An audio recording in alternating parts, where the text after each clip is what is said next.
Excuse me, go and get a pan of water and wash down that one properly. It make a noise. Watch. Take your time and do fast. I ain't feel too good. Watch. Don't go inside. Only the outside. Okay.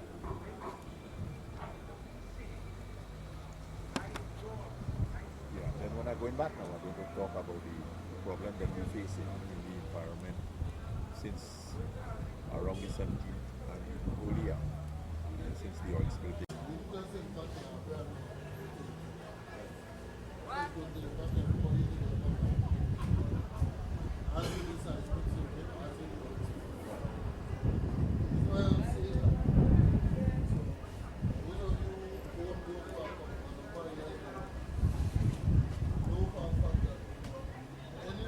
What about the gas station?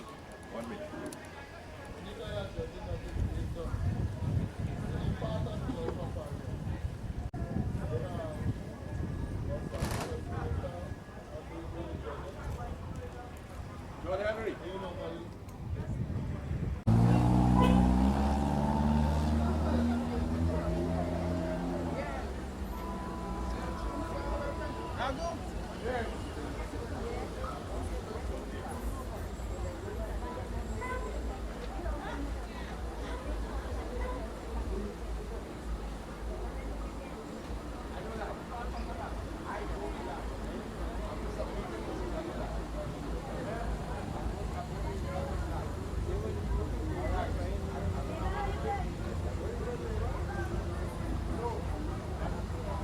Mel.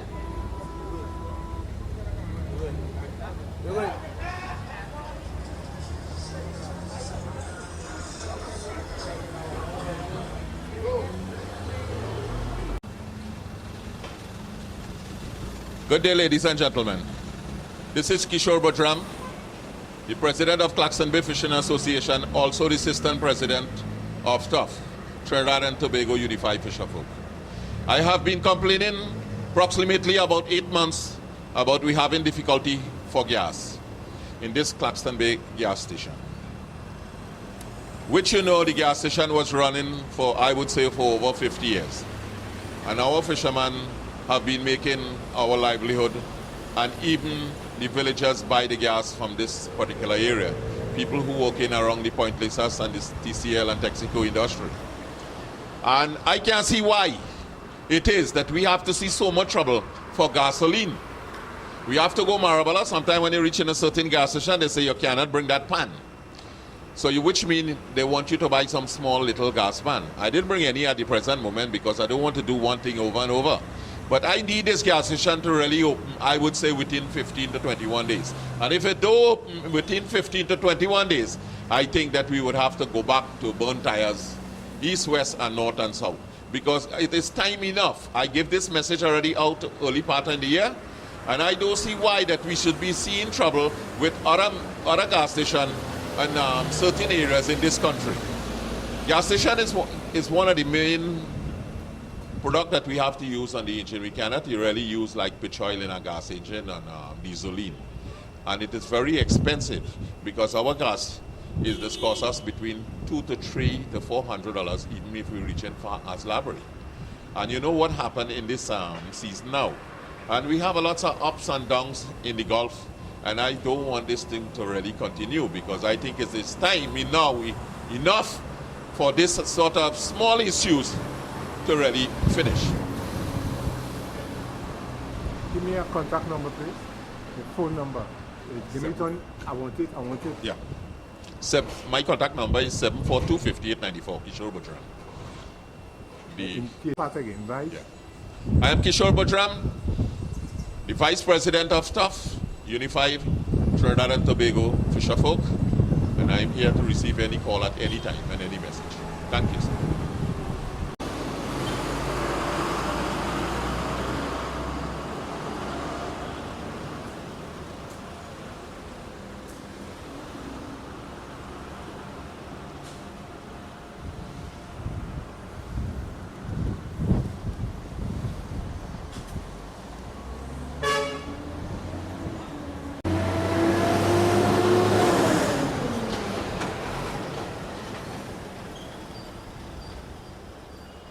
In the back before you put it in your pocket, eh? Right. Do so. Not you, the father in the back. Right. That's what we're talking about. Yeah, you get it. These are going to fit another put you in here, boy. For the records, your name and your portfolio here. Everybody ready? Yeah. 1, 2, 3. Hold on. Some other people. Good, very good. Right. Ready and rolling. Ladies and gentlemen. Your name, eh? My name is Kishore Boodram, the President of Claxton Bay Fishing Association, also the Assistant President of TOF, United Fisherfolk. For many years now, we have been facing a lot of difficulty in this Gulf, which I would say from Chagaramas to Ikakas, very heavily, especially around the Point Lisas area and the Petrotrin refinery area. We also have Trinma, and we have other company going lower down. And so far, and so many years, I'm not seeing things getting better. By visiting right through most of the fishing port in Tobago and almost all in Trinidad, all in the same lapidated condition. Over 50 years now, we have the fisheries division is running the show, and up to now, they ain't getting to be successful here. I want to know if it will take our next 50 years. I want to know who it is have to help me if it's some international company, because the amount of pollution that this Gulf has, from Labre to from Ikakas to Labre to Port of Spain, the water hardly have oxygen. Most of the time in weeks you would find pollution upon pollution, and not only saying petrotrin pollution. We have Point Lisas there, have over 100 and something industry. Where the excess water going to? Not to the Gulf. Most of the plant waste, where they throwing it to? So we have algae, we have river runoff, and if you're doing construction like the highway, where you expect to get much more pluggage in the waterways. And every month after month, what we are hearing, at the present situation now, we're hearing they want to go and do a boat shipping yard. Might be 30 miles square. I don't know who home's going and which water course going to flow. But you know, according to the government that we have in TNT, when they say they want that, is that who they're dead. So, I, Kishore Boodram, voicing my opinion over 5-6 years. Most of the media all through the station really know me, and I speak the truth. In Claxton Bay this morning, the media man passed his camera all over the boat. Now, what he could see is lapidated mud, fishermen struggling and pulling their nets in the mud. We don't have everything to the up-to-date stuff. So we want to know if we have to wait on 2020, or either we have to wait on a tsunami or an earthquake to bring light in the minister's head. Thank you very much. You're organizing, you're the president of this. Unified Fisherfolk. Right.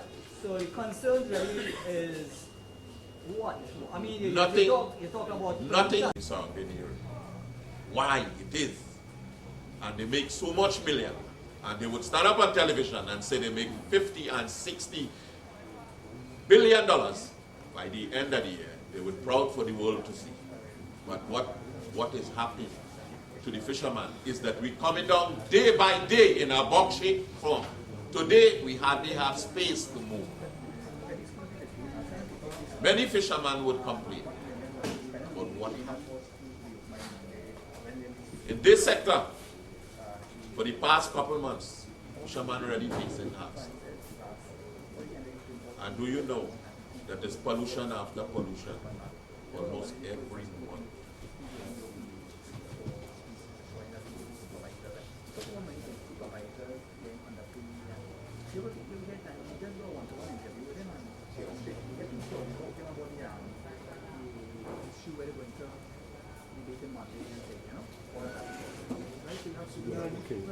No, I've been in this book. I don't want to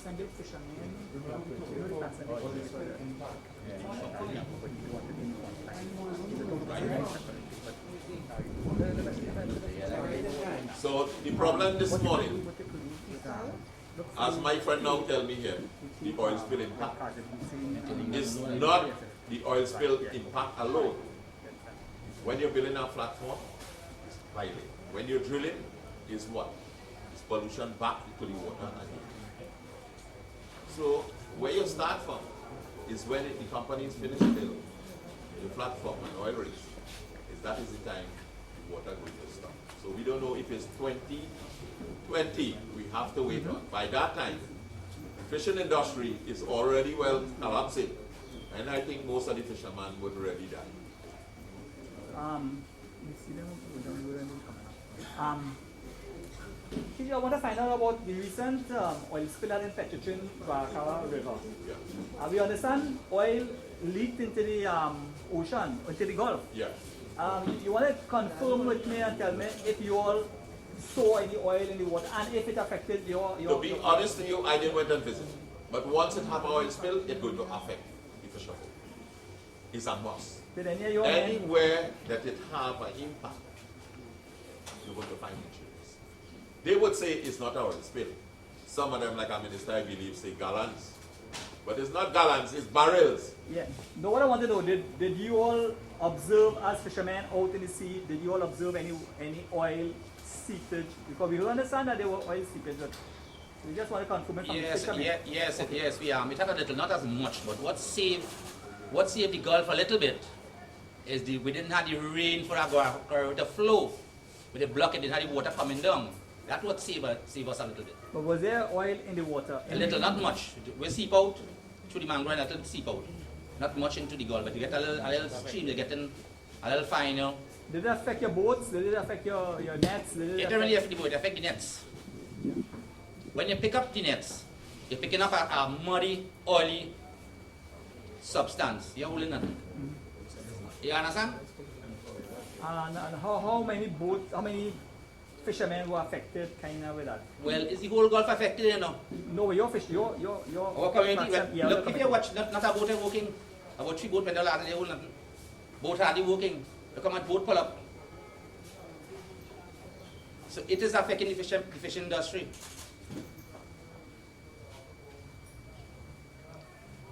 How many fishermen in Claxton Bay? About 200 fishermen. About 200 fishermen. Registered. We have about 40 fishing vessels. Now we understand that you have other people here other than fishermen.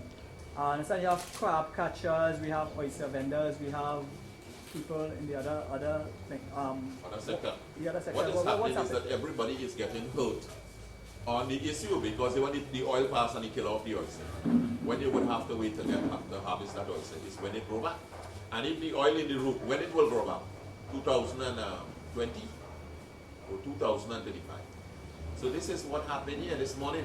that the shellfish people have been complaining to me, and all we could do is just to send the message. We have to support each other because it's the Gulf. It's affecting the whole Gulf. The whole industry is affecting from the crabmen go back to the vendor to everybody, the fishermen. It is not affecting one person alone. It affects the whole Gulf. You wanna just come and sit down? Closer.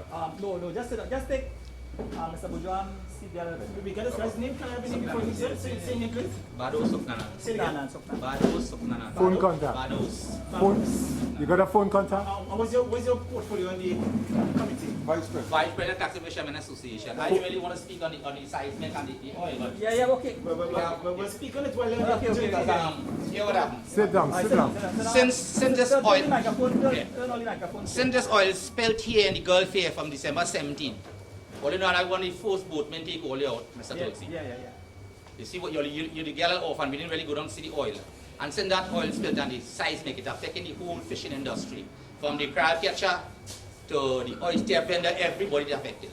To the vendors, to the fishermen itself. Right now we're catching hell to make ends meet. You spend $300 or $400 in expense to go to your net. And you can't sell back even the expense. How are you going to manage your family?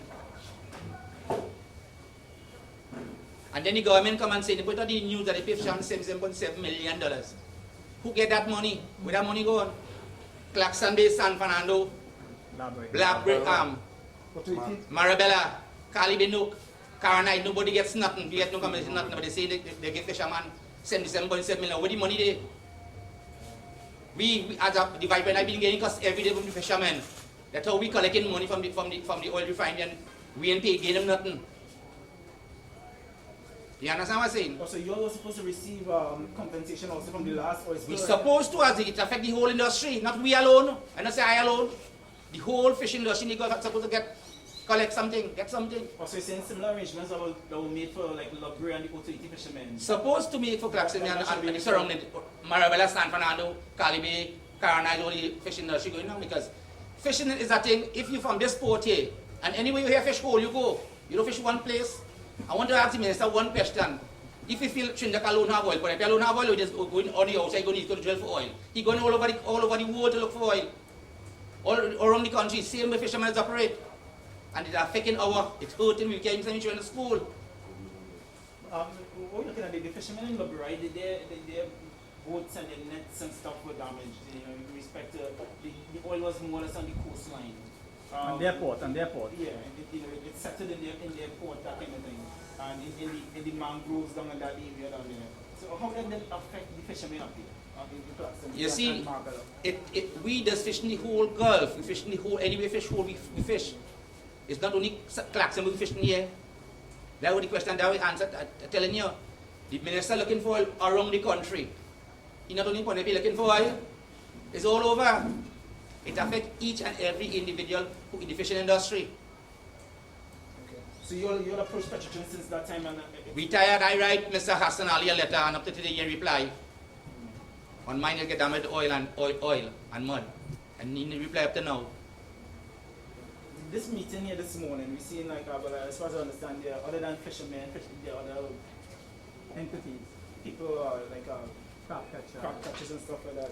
Are they also affected by the oil spill from system? Yes, they are affected, and we got to support each other. They are everybody's, as I say, everybody's affected.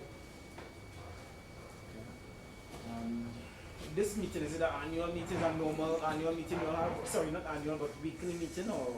Not really weekly, but we had to get together to apply to see what we can do to show the government what is going on in the country, what is going on towards the fishermen.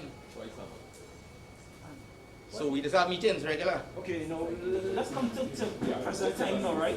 You said since last year they said you look at it, but now we only heard that even now, this morning, boats are packed up. What's causing that now? Well, we ain't holding nothing, but since you're going to buy 300 or 400 gas and oil and Why you not holding? through the seismic, remember the seismic shock and bomb out the water, shock out the water. If a earthquake shaking, you go be inside the house and you go around your house. The same thing. So is the seismic still going on right now? No way they're going on right now, but how other seismic going on, I believe, on the East Coast.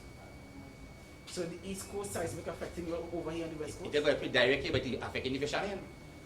I want to know what message you all want to send by gathering here, calling this emergency meeting. What message you want to send Because you are all the stakeholders here. What message you want to send out to the powers that be? We want to send it to them because they are saying everything is okay.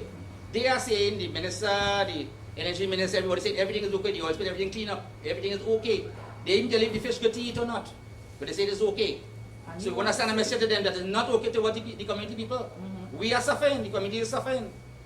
And is people buying fish on it? I understand. Very, very slow. I don't know what's the cause. I don't know if it's true that last oil spill here or what, but very slow. Because people are getting more educated in the surrounds. So if you want, you only to speak, you know. You have a phone contact with her? Yeah. Go 292-6208. Go more into the microphone. So the records, tell us your Name and portfolio. your name and what you doing here. Tell us your name. My name is Asha Silvan. And you are a I am the shellfish harvester vendor, which concern oyster, conch, crab, shrimp, which we used to harvest down to the Elipero mangrove, and we was affected by the oil spill. And we no more longer harvest any goods there anymore, which the water, the inside the mangrove, the dirt, everything is contaminated, no oysters, nothing, and growing back and coming back over there. Our livelihood going down the drain, because when we go back there have nothing. It's not even safe to eat. And the EMA didn't give us the okay to go back there to harvest anything. is the mangrove clean? We know The that mangrove is not clean because since the oil spill, the mangrove haven't been clean as yet properly. It still have oil stain in the roots and in the mangrove.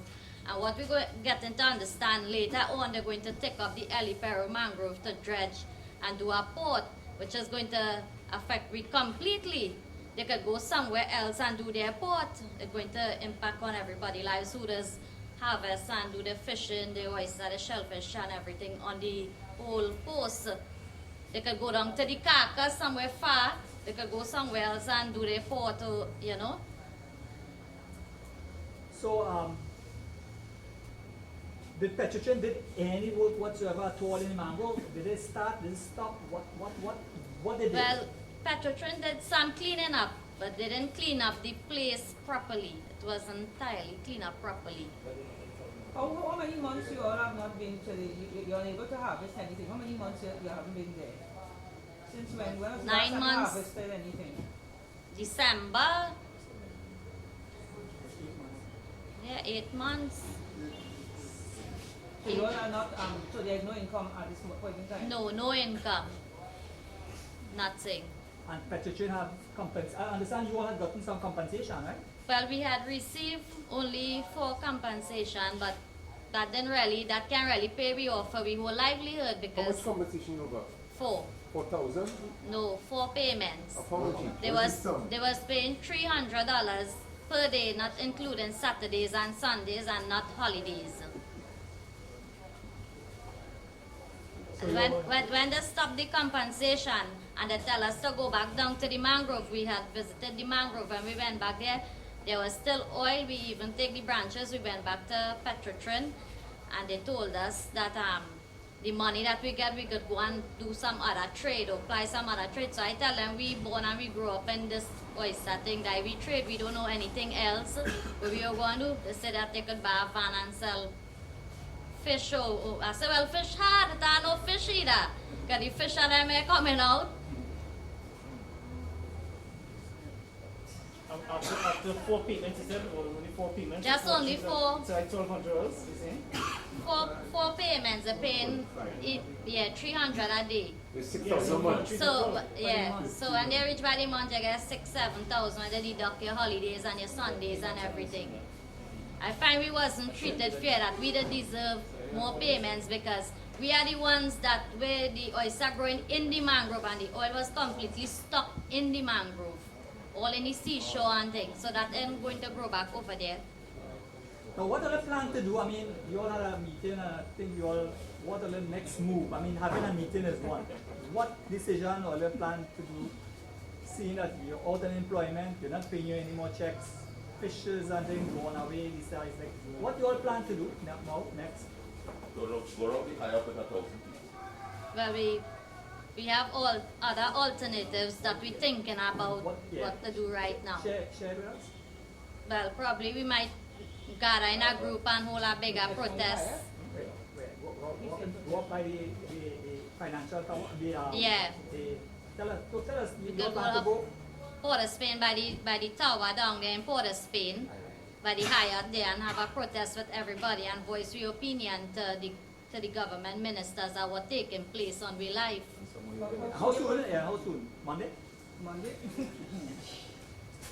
Well, within 2 weeks' time or a month.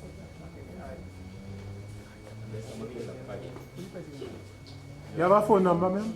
3949957. Thank you. Say name on 394 Just wait. Let me get the record again. Go Say ahead. name and portfolio again. Asha Silvan. And your phone number? 3949957. And you're representing who? Shellfish Association. That's from Okay. sorry. All right, so Gary, we have the president, we have the vice president, we got a nice person there.